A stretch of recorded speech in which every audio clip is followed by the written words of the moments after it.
Hello trekkers, and welcome to Rail Trekking. I'm Paul, and today I'm going to tell you about the trip that I took on Amtrak. I won't be the first to make this trip, but maybe I can show you a different way to see the world.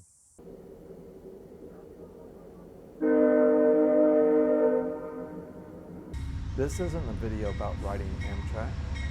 This is a video about using Amtrak to reach a place most people never think to visit.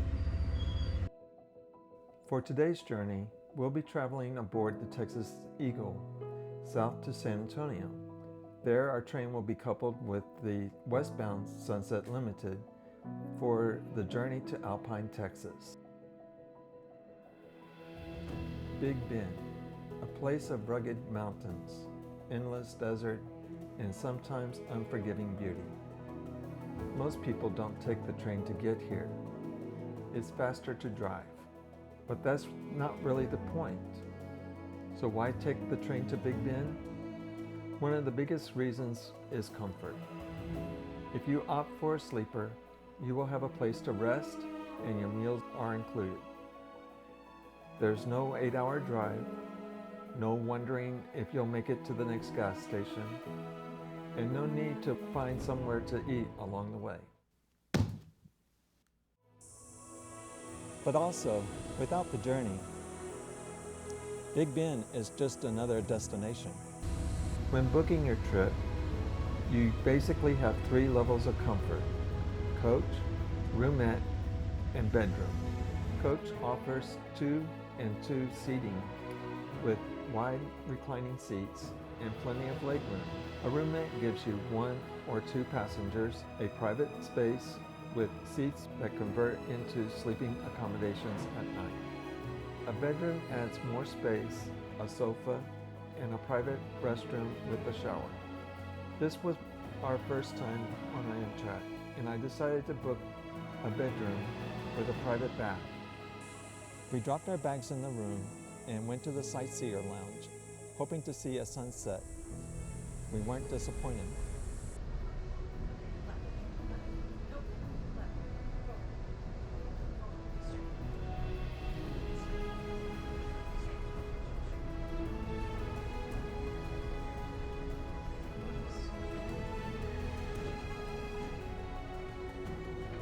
We headed back to the room and we decided to set the bunk beds up ourselves.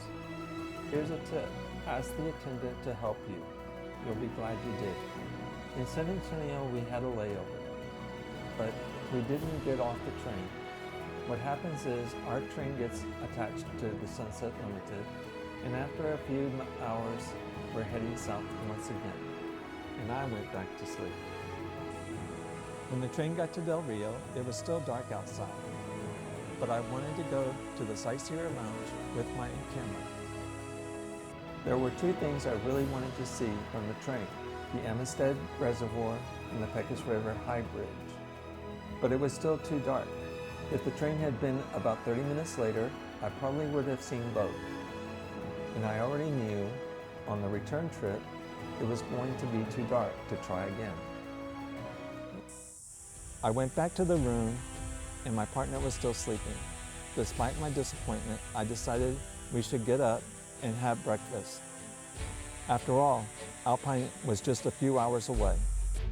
We made our way to the dining car and we were seated at a table with a gentleman named Bob. This is an Amtrak thing and it's part of the experience. Bob turned out to be an interesting person to have breakfast with. He had recently retired and his retirement gift to himself was a train journey around the perimeter of the lower 48 states. And right there is the whole point of taking the train. When we got to Alpine, we were still about 100 miles away from Big Bend, and we were going to need transportation for our time in the park.